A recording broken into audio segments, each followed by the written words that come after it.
friends, I hope you're good. So today I wanted to talk about hidden signs that you might have quiet BPD. So we're going to use our quiet voices today.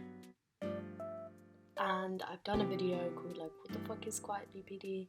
So if you don't really know what it is, maybe watch that. I'm going to start with putting up a little thing about the 9 symptoms of regular BPD. So first you need to relate to regular BPD. The term quiet BPD isn't actually an official diagnosis, but rather an explanation or something to describe someone with BPD who doesn't express their symptoms as outwardly or obviously. So this is why a lot of people with quiet BPD don't get diagnosed with BPD, because it's just a lot less obvious, and we don't have uncontrollable anger. When we feel anger, we direct it mainly towards ourselves and blame ourselves and keep it inside. Some signs that you may have quiet BPD. First one is self-blame. A lot of people with BPD tend to feel more strongly than others, so we experience emotions like guilt intensely, which can lead to like chronic self-blame. So for example, if someone we love or our friend, whoever, doesn't matter, looks sad and we say what's up and they say nothing, and we still get the sense that they're sad, we can take self-blame and apply it to situations where it's not necessary, and we also feel like we are an annoyance to everyone and we fucking bother everyone, and we're just kind of constantly putting ourselves down. Number 2 is mentally retreating.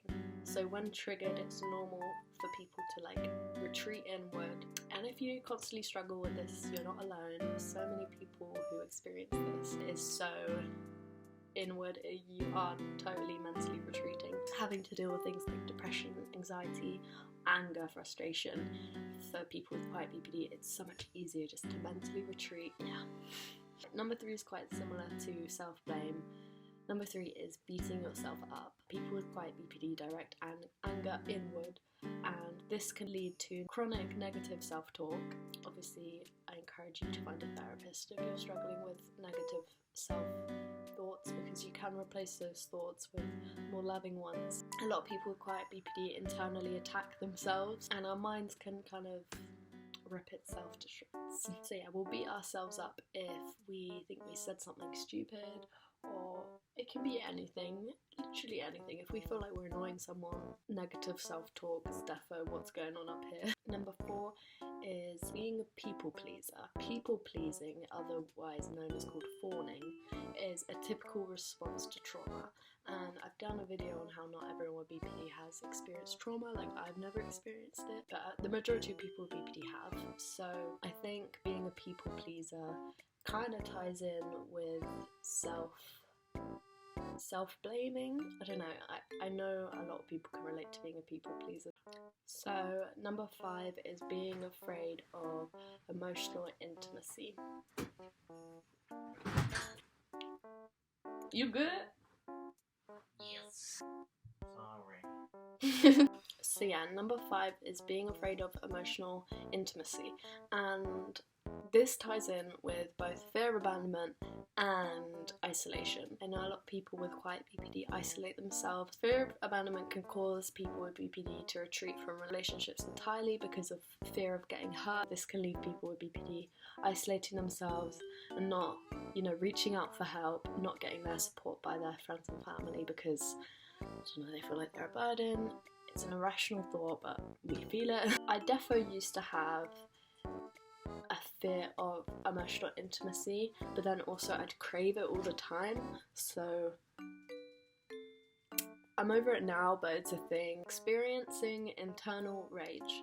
So uncontrollable anger, is one of the 9 classic symptoms of BPD. Every single human gets angry, but we may not always act out. So the emotion itself is intense and difficult to handle. So for us, it feels more like a racing mind. It is more internal than external. I can still be a bit snappy, a little bit sassy, a bit bitchy at times, but it is internal for us quiet borderlines. 8 is fear of abandonment. It's a very classic one. It's Some people fear being left alone, but I know a lot of people with Quiet BPD isolate themselves anyway to avoid getting hurt. So it's not necessarily for everyone with BPD fear of being alone. I'm good on my own. Not everyone with BPD fears being alone, but for a lot of us we do, because we can't handle our brain and we need distractions constantly. So with fear of abandonment, I recommend using WISE mind accepts from dialectical behavioural therapy. If you haven't had DBT therapy yet, y'all should. So number 9 is self-sabotage, a deliberate attempt to interfere with one's growth or goals, especially since a lot of us struggle with self-harm tendencies. And if you can relate, again, you're not alone. Try and connect with people who understand. It doesn't have to always be me versus me, you versus you. It doesn't really make any common sense. You guys deserve to grow. I know people find it scary to get better, and people find comfort in their mental illness, which sounds crazy, but people do find comfort in their sickness. I've felt it before. Self-sabotage, it ain't it. Number 10 is feeling suicidal or unwanted self-harm urges. So sometimes the floodgates of emotions in our minds can get released by something. It doesn't have to be anything too serious, to be honest. It can be anything small, whatever. Anything can trigger someone with BPD, to be honest. And it can be something like the last straw of something. And instead of dealing with whatever the problem is, a lot of us will go down the route of hating yourself and ultimately ending up with suicidal ideation. It's like internalized self-hatred, and all of the years of self-blame can lead you to take it out on yourself. Oftentimes people with BPD and Quiet BPD will self-harm just because, well, it's a release. It's not a good release, it's not a healthy release, it's just this shame spiral, and we never will feel good after we've done it. Self-harm doesn't have to be cutting yourself, it could be burning, it could be scratching, it could be restricting your food, it could be binging and purging, it could be anything. It could literally be drugs or overspending as well. Even if someone else makes us mad, we will almost immediately internalize it. 11, which is shutting down. We're more likely to internalize and shut down rather than act out and lash out. Rather than blowing up, we will shut down. That is kind of 11 red flags, warning signs that you may have BPD. If you relate to any of these, I recommend you contact your GP and talk to someone. Don't be afraid to reach out. You're not a burden. So if you can relate to these symptoms, let me know. But yeah, thank you so much for watching.